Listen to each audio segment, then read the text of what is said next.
I was there since August 2010. I was a transfer student. I completed my undergraduate degree there. I went to Egypt mostly to gain perspective.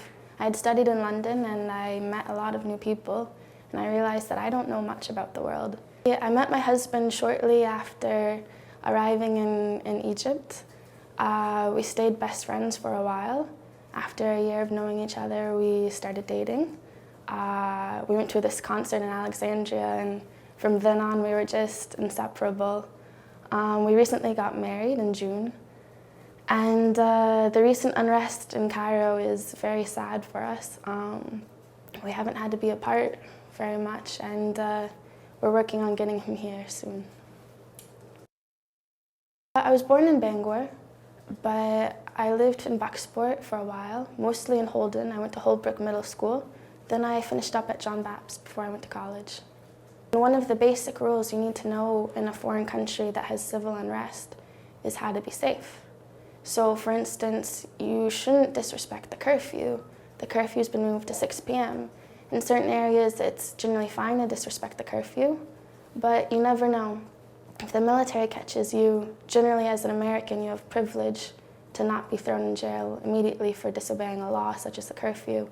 But the issue is vigilante checkpoints. There'll be men, and you don't know who these men are, roaming the streets with guns and machetes and knives, and they'll stop you. They'll say, "What are you doing when you're not supposed to be out?" Crossing the street is notorious for how to keep your body intact. There's no respect for street laws, and you could even say there are no street traffic laws.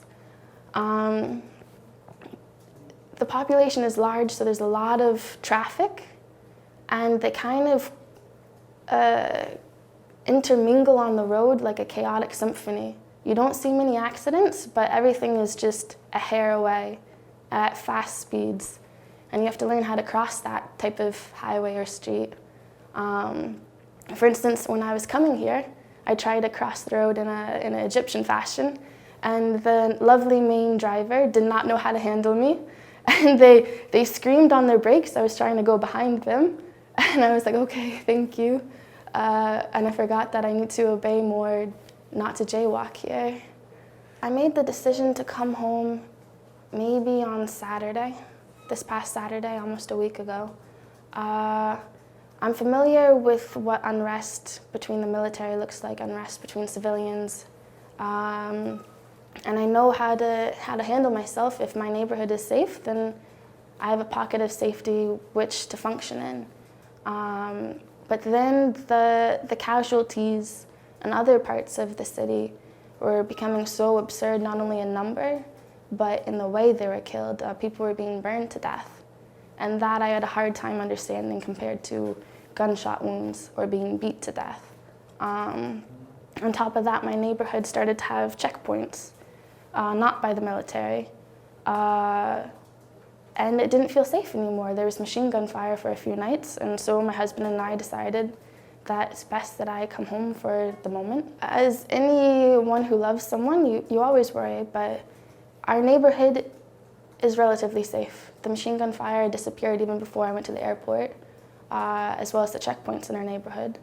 And in general, the entire country is going back to a state of normalcy now that the military has, in a sense, won. That stability is going back during the day. There are still protests, but not many in our neighborhood. So basically, I'm not worried, but I do miss him greatly. The thing about safety and chaos is they're fluid. So I think by December, maybe for a nice Christmas break, I can go back. If it's not safe, then I'll come back here.